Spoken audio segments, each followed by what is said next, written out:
There we go. Well, I want to say a huge welcome to Mr. Dave Ingram on my podcast. I'm fangirling slightly right now, I have to admit. Thank you for having me on the show. It's very much appreciated the interest, and we're both in Denmark, so yeah, Yeah. it should be a good signal. But then again, Denmark, third world country with IT, so I was gonna say it's a yeah, bit backwards when it comes to like technology. yeah. Yeah. Um, so have you had a good summer? Yes, I've had a slightly busy one Mm-hmm. with the band. Obviously, we're not as busy as we've been in the past because we've been recording the new album, which is now finished. The recording process is, but the mixing. Oh yes, big smiles there. Yes, the mixing is in process right now. In fact, the producer Scott sent through 9 songs um, yesterday that was rough mixes. I mean, I think on a few of them, there's no bass guitar and there's a few vocal lines missing. It was just so that we get a feel of what he's got so far. Mm. Um, and yeah, he's working on that for the rest of this month and next month. So we're so I'm thinking we're looking at sort of January, February time for release. We should be finished by then. I actually just wrote the thanks list for me and for the band in general today. Uh, so that was good. I tried to remember everybody, and I've sent mine in and said like, "That's it. I can't be bothered to do it anymore. If I've forgotten anyone, I'll do it on one of my other projects." And so, Yeah. if I've forgotten anyone, please remind me, and I'll put you on there because I've got a bunch of new bands coming out next year. So I'll say new, but new releases from old bands and one new band. So a lot of work ahead. Right. That's awesome. See, what is it? Four 4 years since Scriptures came out? Is that right? Yeah, it was yeah, Was it 29. 2020? It was a bit. Yeah, it was. Oh, when was it? Sort of the beginning of 2020, Yeah. around then. Right. Yeah, well, no, it was 2020 because it was during the pandemic, and Right. we actually during the break in the pandemic, I flew to England Mm-hmm. and we did the 2 videos, and then I flew back, and then again there was the second wave in the pandemic, and we were sort of we kept organizing gigs, and then they kept getting cancelled.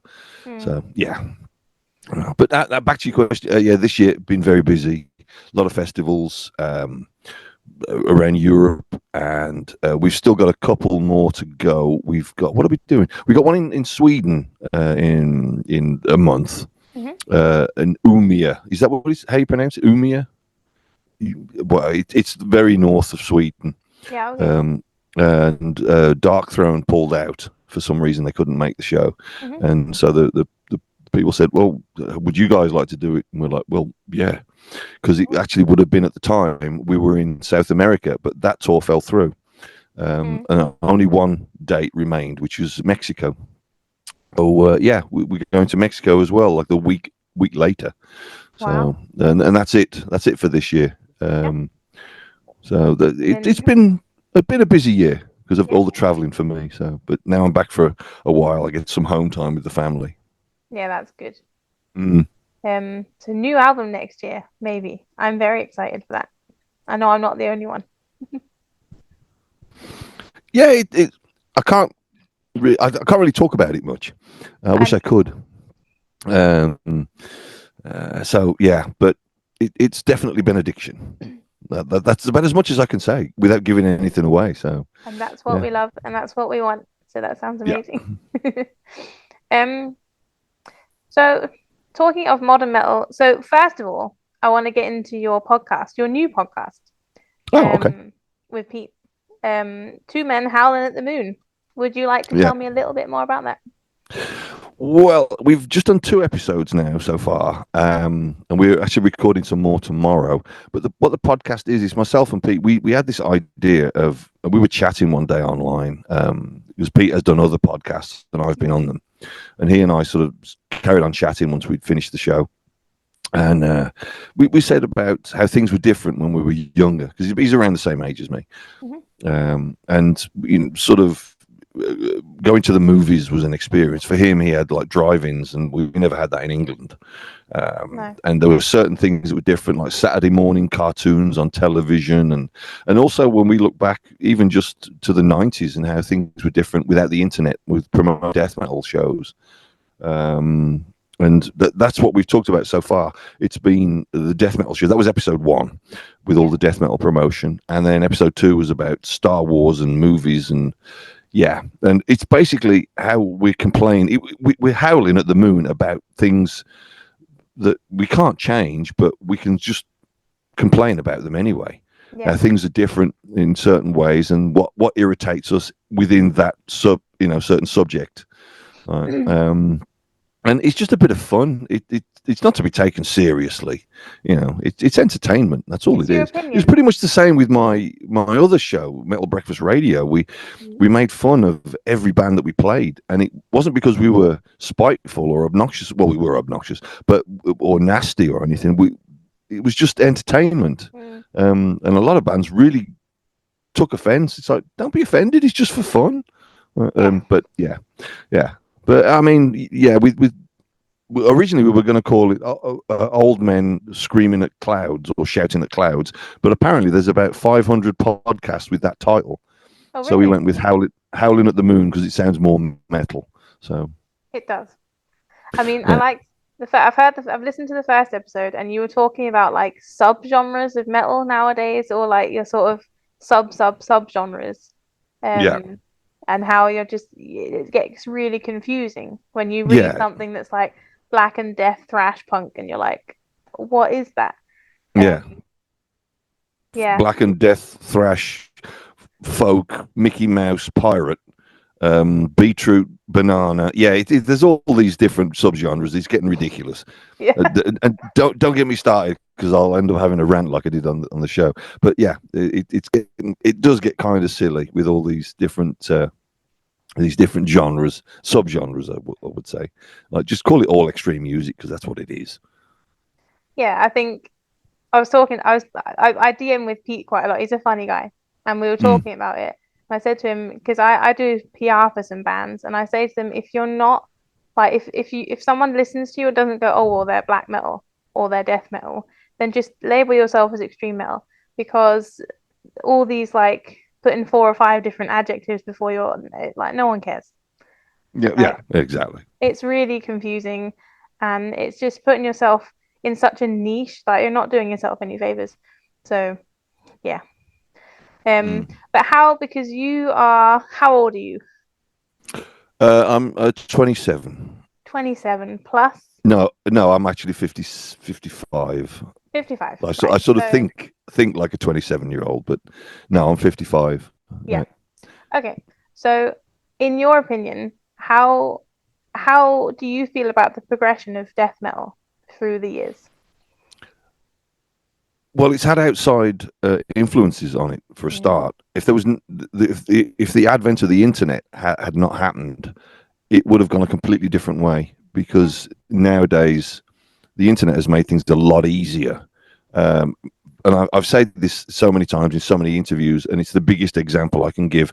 I've done 10 albums with Roger Johansson. He's in Sweden, I'm in Denmark. We have made 10 albums. They've been released.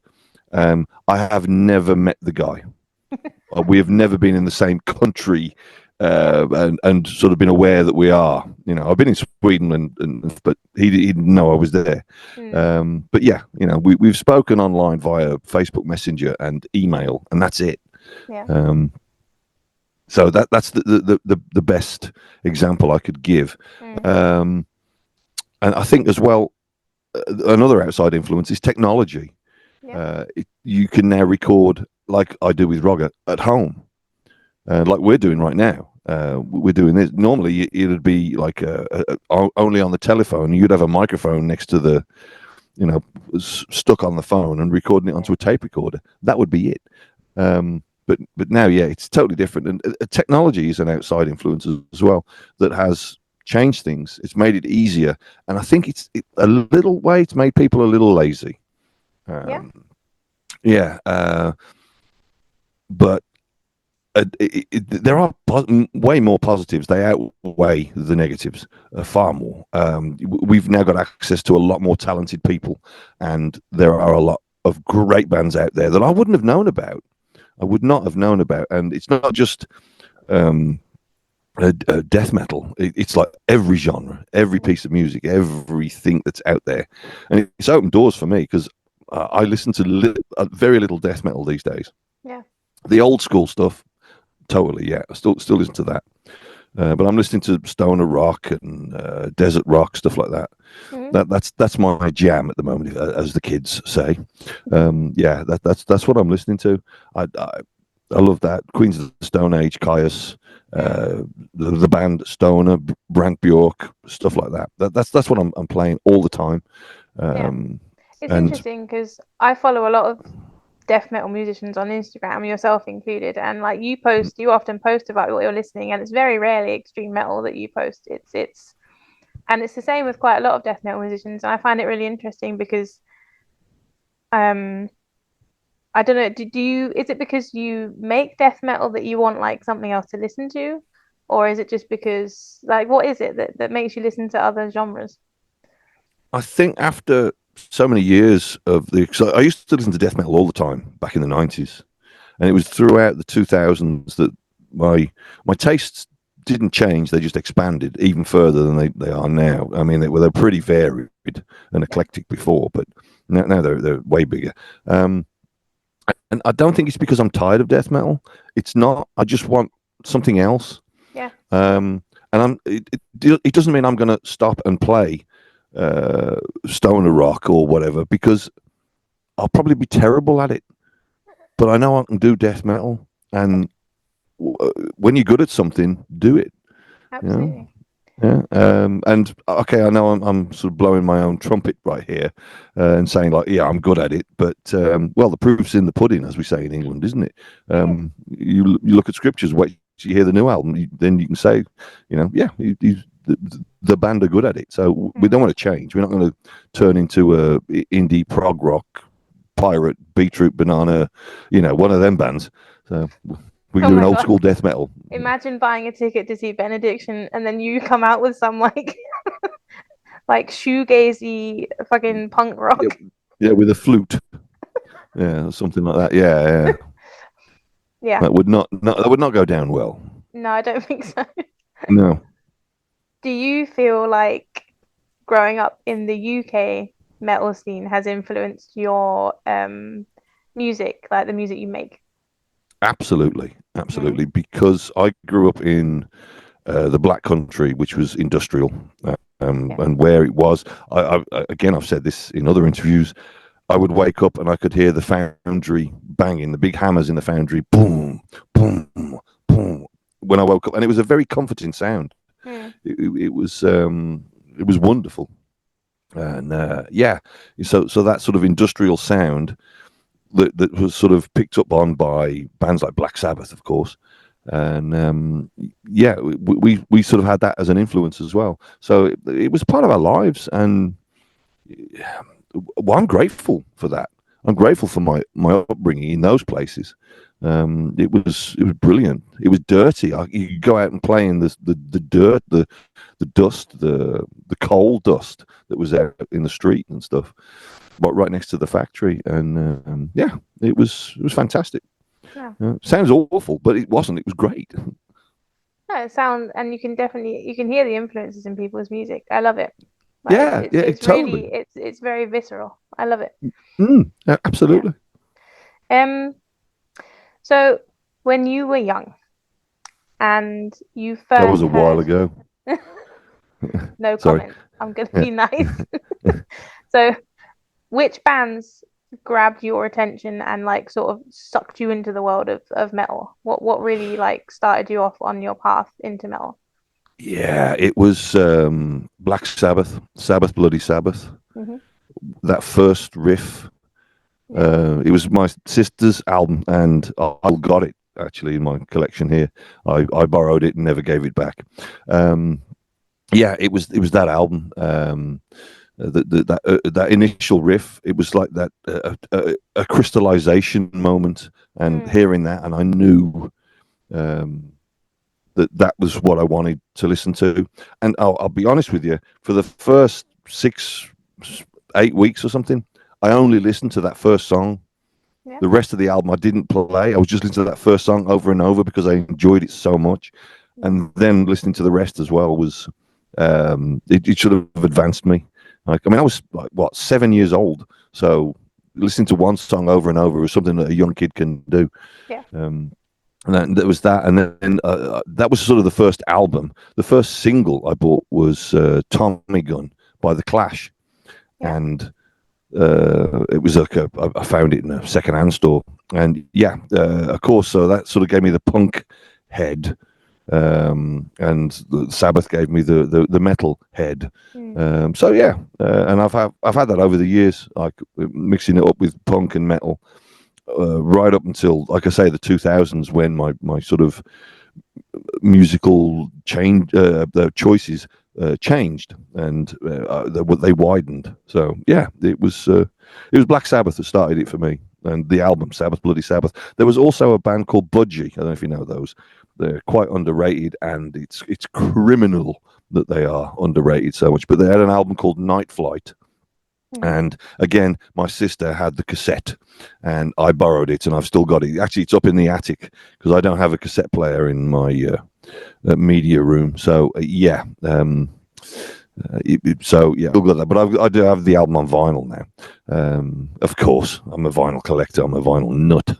I think I've got about 900 vinyl. Not that many, really. I need to get a lot more. So. Wow. But I'm sort of fighting for space at the moment. I've either got to get rid of some Daleks, because I collect Daleks, about this size and bigger and stuff. And yeah, I'm either gonna have to get rid of them or build an extension or something like that. I don't know. But yeah, vinyl and is my thing, and Black Sabbath started it all. Yeah. So you can blame Tony Iommi for that. Oh, you mentioned Daleks. I need a Dalek. I grew up with Doctor Who and Daleks and stuff, and I need one in my life. Well, I carry a few with me, and I don't know if you can see that, if the light's any good. Wow. That's awesome. I got a bunch of them on the other arm as well. Anyway, yeah. I'll send you some photos. But yeah, I've got a heap of Doctor Who tattoos. I'm nuts about that show. And I think, yeah, it's been ever since I was a kid, as long as I can remember. And my mom was, she was into it, and she sort of got me into it. Yeah. And it was back when I'll just quickly say, when John Pertwee became the Doctor, and it went into colour on the TV. That was kind of where my mom passed the torch to me, and she'd had enough. She didn't want it anymore. She preferred the black and white. So, so yeah. But I don't really remember. We'd watch it together, but I don't really remember all of the John Pertwee stories. I just remember being terrified and hiding behind the sofa. And I did do that. Yeah. I hid. So, yeah. Hey, it's a great show. I remember watching it as a kid. It is scary. Some of it. Who was your first Doctor? Well, see, my dad brought me up on it. So he showed me all the old ones first. And, what's his name? The one with the scarf. Tom Baker. He's my favorite. I just think he's very he's got a charm. Yeah, absolutely. He's everyone's favorite, really. But generationally, if you're talking who was Doctor when I was young, it was David Tennant. Oh my word! Now I feel really old.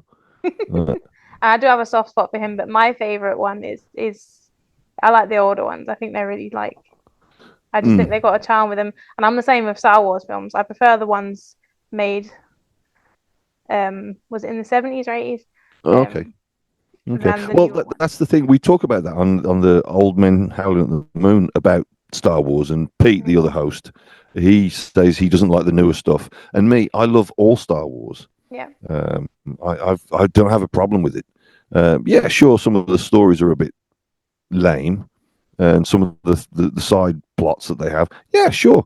But overall, it's bloody Star Wars. I don't get the hatred from the fandom. I think it's all cool. Yeah. Even that last series, The Acolyte, that was out, that was excellent. I mean, okay, again, yeah, there was poor writing, but it was great to see. Yeah. There were certain elements in there that I thought were touched upon and should have been expanded. But okay, it got cancelled, which was a shame. Yeah. See, I'm not like a super nerd that's gonna like hate on the new ones. I can watch the new ones. I think they're good, but I think some of the stories are a bit weak. I think it's Mm. nostalgic. I like the older ones. Like I think Yeah, it's the same with Red Dwarf. Like I love Red Dwarf. I used to watch that as a kid. yeah, me Um, too. I love it. That's my favorite TV show actually. Mm. Um, Yeah, so yeah, I think it's nostalgia really. That's more why I like the older stuff. yeah. Because they Well, don't make that's a them like good they thing. used to, you know. Mm. Yeah. Um. So you're a vocalist in what? How many bands currently? Oh, oh, God.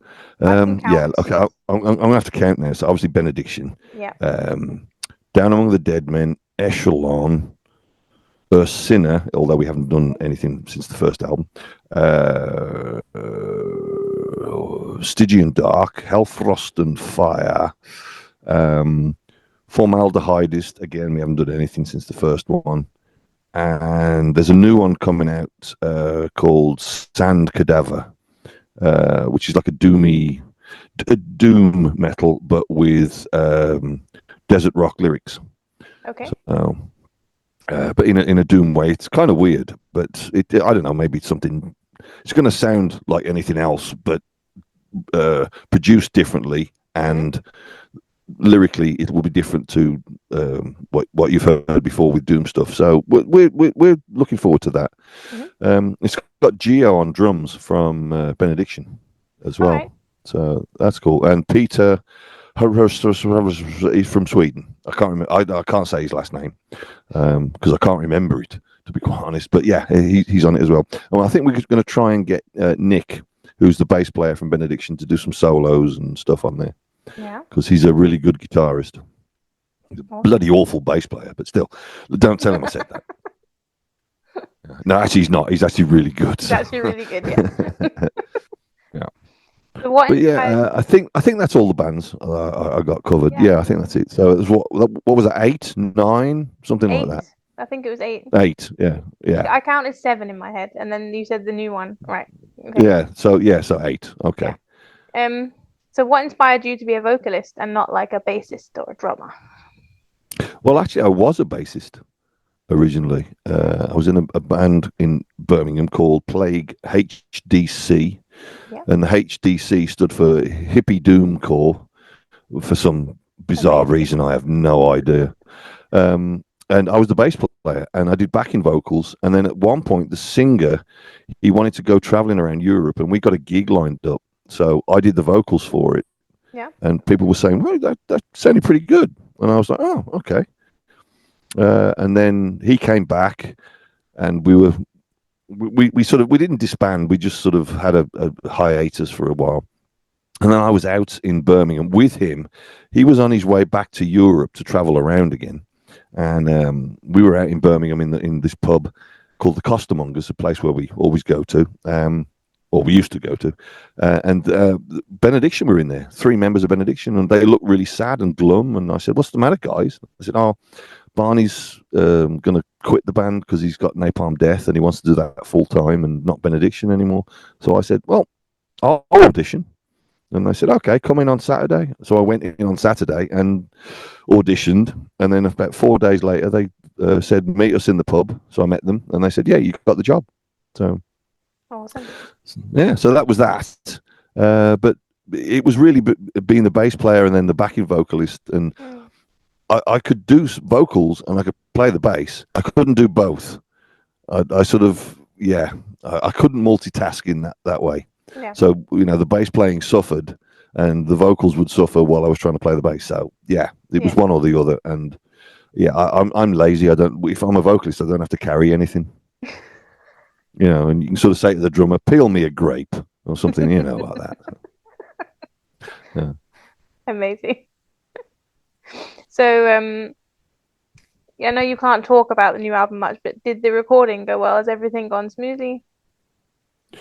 Yeah, it did. It's the studio that Cradle of Filth uses, and the producer was quite busy with them doing stuff, which was fine. We sort of worked around it. It wasn't a problem. And it has taken us a little while to get the album done. Not because of that, but also time off for people and when we're all available. Yeah. Um, it's taken a while, but it's been worth it, really. And when you hear it, you'll know it's okay. It's been worth it. The studio, Grindhouse Studios. Hmm. When while I was there, it was me and Nick, the bass player. We were there. I'd finished doing my vocals, and the producer reminded us, the two of us, that it was the studio that Danny Filth and Ed Sheeran recorded in. You know, they did that project together. Yeah. And we asked the producer, "Can we hear it?" And he said, "No." So we said, "Well, fuck you. We don't want to hear it." Oh, by the way, I'm sorry. I just swore. I wasn't sure. I normally ask, "Is it okay if I swear?" Absolutely. Yes. Okay. Okay. Right. Well, now you've told me that, I probably won't again. So, but yeah. But anyway, it was that studio there where they did that. You saw the photograph of them in the pub. The Yeah. pub's just down the road from the studio. All right. Okay. Uh, but yeah, we never got to meet Ed Sheeran, which was a blessing. I've met him once. Oh, apparently he's a nice bloke. He lives in the town where my parents live, um, in Suffolk. Um, and he goes to the local pub there quite often with his mates, and I bumped into him there. I didn't like introduce myself, but I just Mm, like saw him with his friends. mm, But I'm not a fan of his music, so I didn't feel the need to go and get like a selfie or like what people do. Um, mm, yeah. not Yeah, but well, I saw a video of him on in a car singing with James Corden, and that was enough. I I didn't want to. Nah, no, thanks. And his cameo on Game of Thrones was weird. He just weird. did not Yeah, look. yeah. He did not look like he was in Game of Thrones. It looked like he was photoshopped into the show. It was He weird. stuck out like a sore thumb. Oh, You're right. really? He But did. even worse than that coffee cup that they accidentally left on set. Yeah, Right? He was even worse. yeah. You're right. You're 100% right. Uh, so yeah, I'm Sorry, Ed. interested. I'm interested to hear their project. And me as well. Me as well. Yeah. I should have bribed the producer. Yeah, Oh well. We'll hear it soon, I'm sure. I'm sure. I'm seeing Cradle of Filth at Damnation Festival. I'm Um, so sorry. I mean, I'm I'm not going to say I'm a huge fan of theirs, but I've only recently got into them, and everyone I know that likes them has been a fan of them for like 20 plus years. So I'm trying to give it a chance. Lyrically, I like the lyrics he writes. He's very good at that. I just think I have to like, I think it's his vocal style that I have to kind of get used to. Which one? Um, He's got about seven. it's yeah, because I like my extreme metal. I like big, growly, scary men, right? So Mm. listening to him, it's like I have to get used to it. Yeah. But Yeah. yeah. Well, when they came to Birmingham back in '96, I think it was, they came to Birmingham to record. It was their was it Dusk and Her Embrace Hmm. album? I believe so. Yeah, it was that one. They came to Birmingham to record, and obviously Benediction. We were still all there in Birmingham, and we kept taking them out for drinks, Hmm. and they actually ran over for 2 weeks at the studio, and it cost them a lot of money, and it was our fault because we kept taking them to the pub, and they'd get drunk, and they'd have hangovers, and wouldn't go into the studio until like 4 o'clock in the afternoon. Amazing. So yeah, that was our fault. And then the second time they came back, we did exactly the same thing, but they'd gotten used to it by then, and they'd been told by the label, like, don't let those bastards get you drunk. But they did. But they were a lot older, and their livers were more hardened by then. Mm. So, I've but heard yeah, that they're like, there's a little bit of a story for you on Cradle of Filth. Danny's a great lad. He's a mm, great. Oh, I say lad. He's as old as me by now. He's a great guy. I haven't seen him for 30 years. I think almost 30 years, and no, 28 years in fact. But we sort of speak via the producer. We'll mm, sort of, he'll say, "Oh, Dan says hello," and I'll write back, say hi to Dan and stuff like that. But I'm hoping to bump into him on tour. It'd yeah. be good to see him again and sit on him. I mean, yeah. I've heard their live shows are incredible. Like they do like their shows are amazing. So I'm excited to see that Damnation. I've never seen them live before, so I'm open-minded. I saw them live once, but that was back in '95, early '95, Yeah. at a festival in Belgium or Holland, I think it was. Mm. Um, we were there the day before, and they were headlining. And we were headlining the next night, and yeah, well, all I can say is I was very, very drunk, so I don't remember them. Um, but it was they're great guys. They're great guys, and the various lineups that they've had, they've always been fun to hang out with because they sort of had the same vibe. So Yeah. that was cool. So I look forward to hopefully seeing them again sometime soon. Hmm. Well, I told you before we started recording that I play a game with my guests. Right. And the game is called Gift or Curse. It's very Oh, simple. right. I'm going to tell you five things one at a time, and then you have to decide and explain a little bit why you think that thing is either a gift for the world or a curse upon the world. Mm. It's very simple. Okay. Yeah. So Yeah. number one, because we're English, I have to include this Marmite, gift or curse. It's a divider. It's a gift. Yeah. It is an absolute gift. I love Marmite. It is Oh, very expensive over here in Denmark. it is. Um, and in fact, when we've here at home, when we've sort of gotten to the bottom of the jar, when I say we, I mean me, because nobody else eats the stuff here.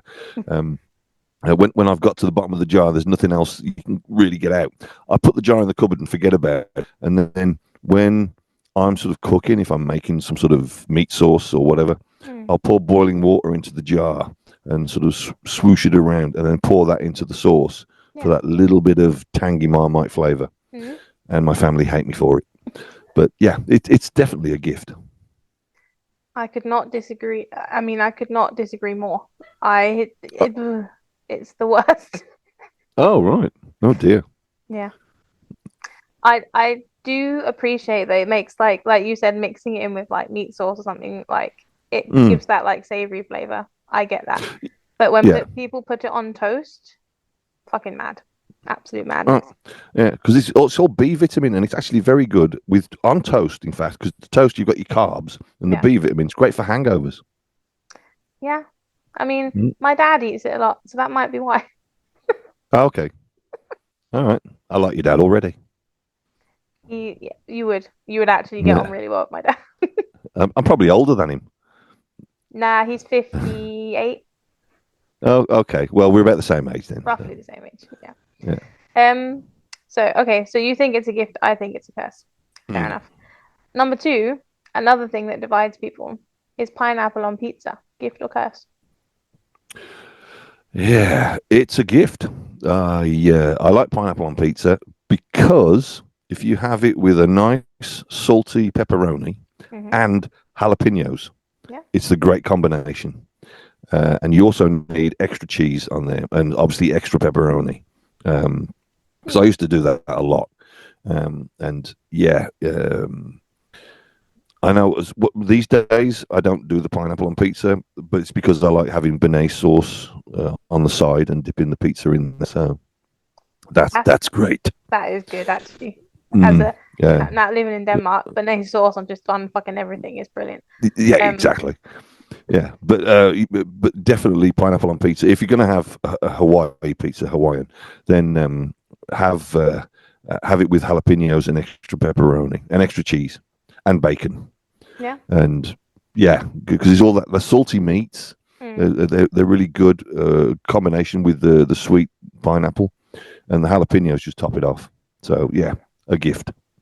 fair enough. I'm gonna unfortunately have to disagree with you again. No, we're not doing so well so far here. No, but we have impeccable taste in music, so that's fine. Yeah, yeah, yeah. Cancels everything out.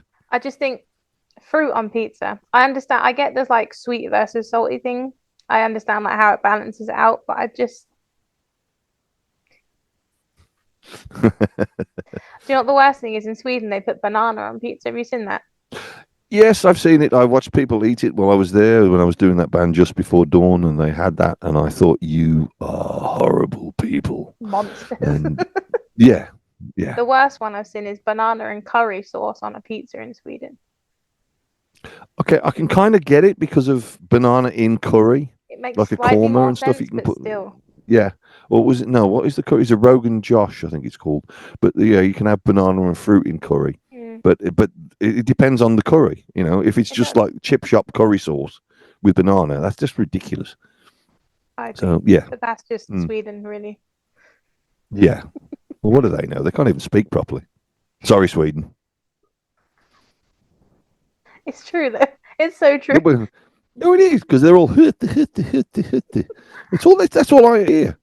Whenever I talked to the guys just before dawn, it was that, Yeah. or like there was about 5 or 6 of them. We were traveling in a van to the venue, and they'd talk about something, and they'd just go, "Oh," Oh, and all 5 of them would just be going, "Oh," and it reminded me of that scene in Finding Nemo with all the seagulls going, "Mate, my, mate, mate, my. mate, Yeah. mate, mate."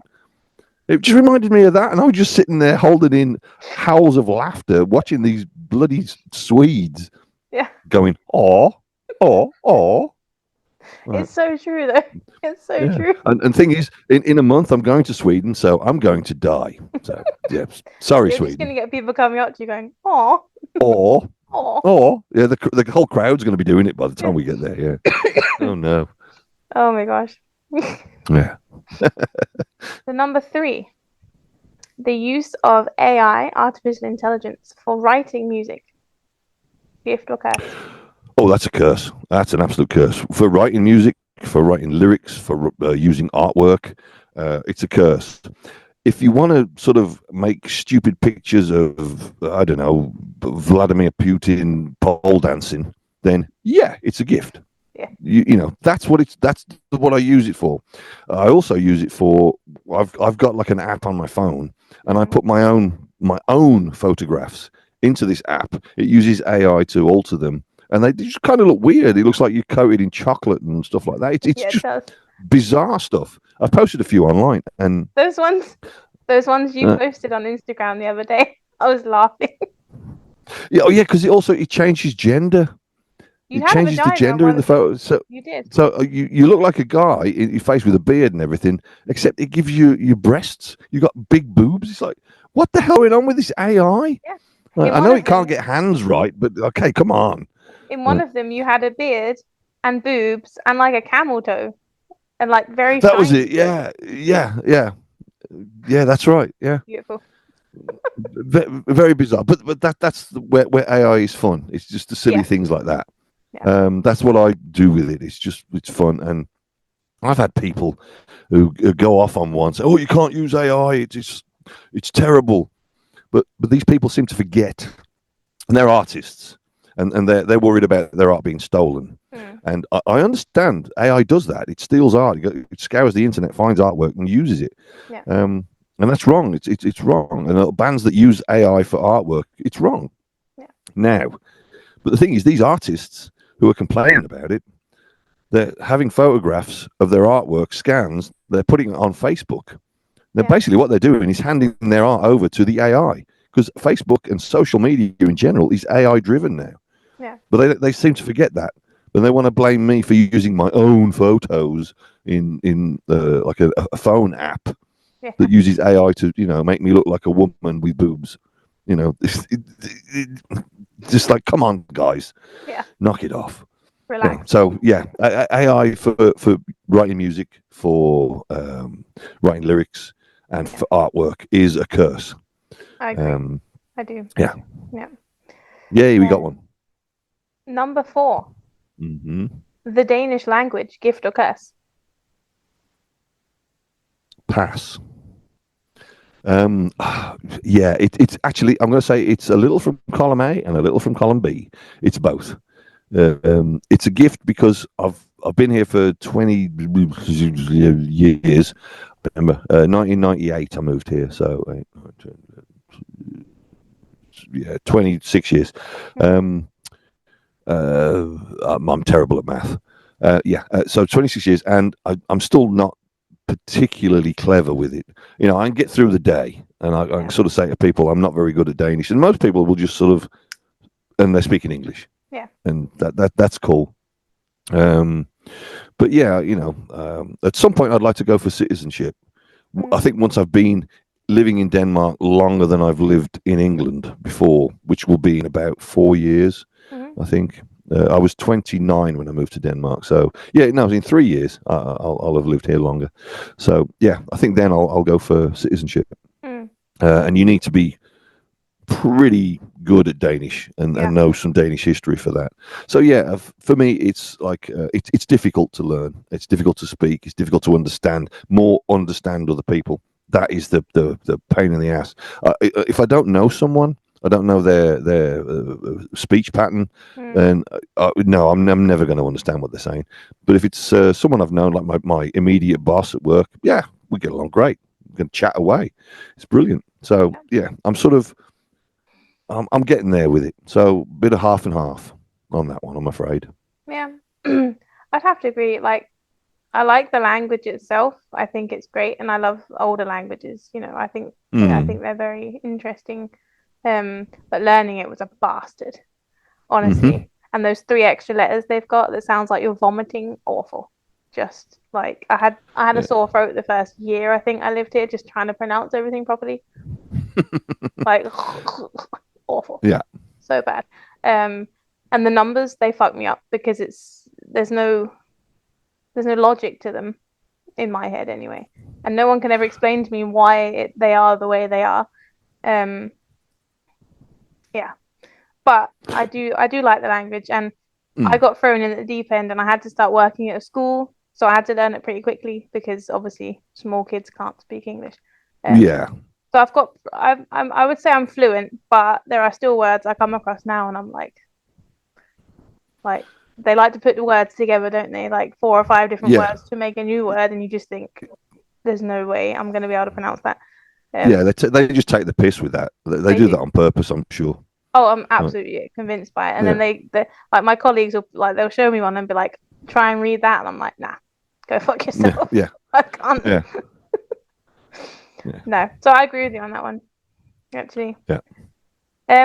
Number 5 is one that I ask all my guests, whether they're legends of the scene as yourself or, you know, my own mum, she was a guest on here as well. Okay. Flavored condoms, gift or curse?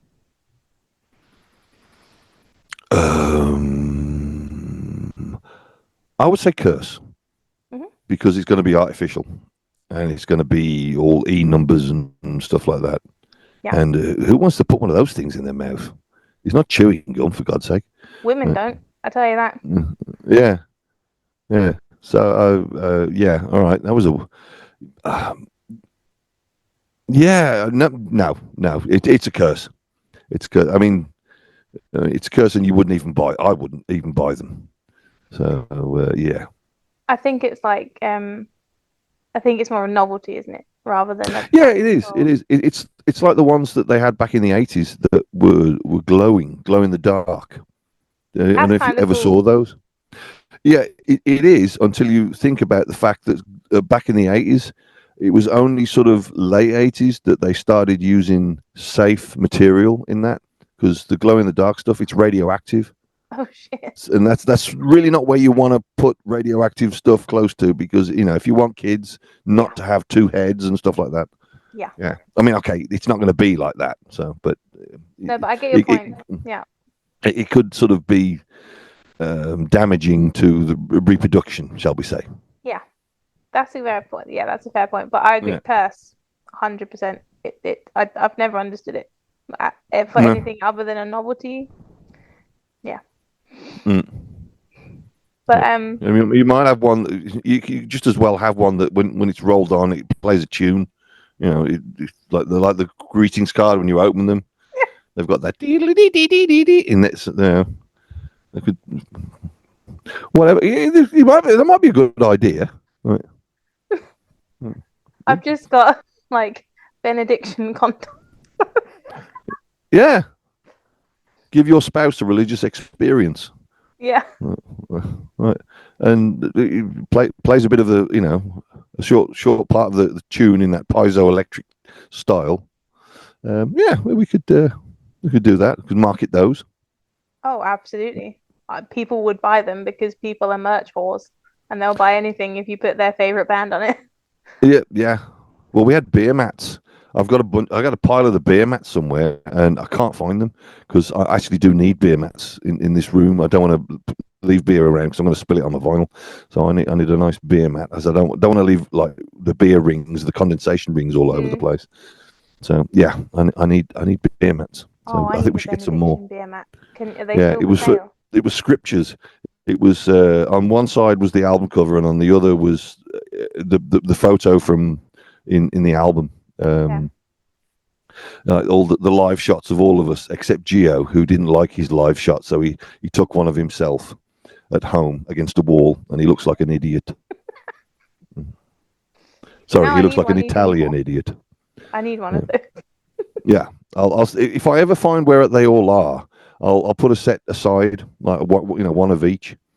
So I appreciate that. because there's five, obviously five members of the band, five different Hmm. ones. I'll put them. I'll put a set aside for you because I know I've got them somewhere. They're in one of the boxes in this room, but not that box there because that's where my drinks cabinet is.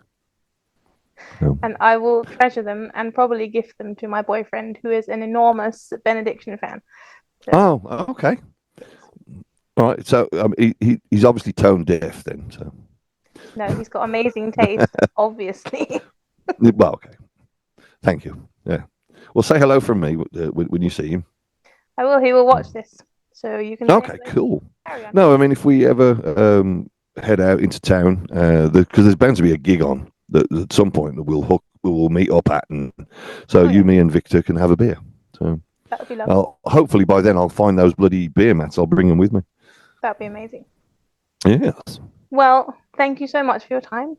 you're It's very been really welcome. lovely to talk to you. I mean, we've been DMing a lot, and it's been great to talk to you. But like seeing you face to face and recording this was very very fun. And thank you very much for your time. Well, thank you, and also I'll just take this moment to let everyone know as well.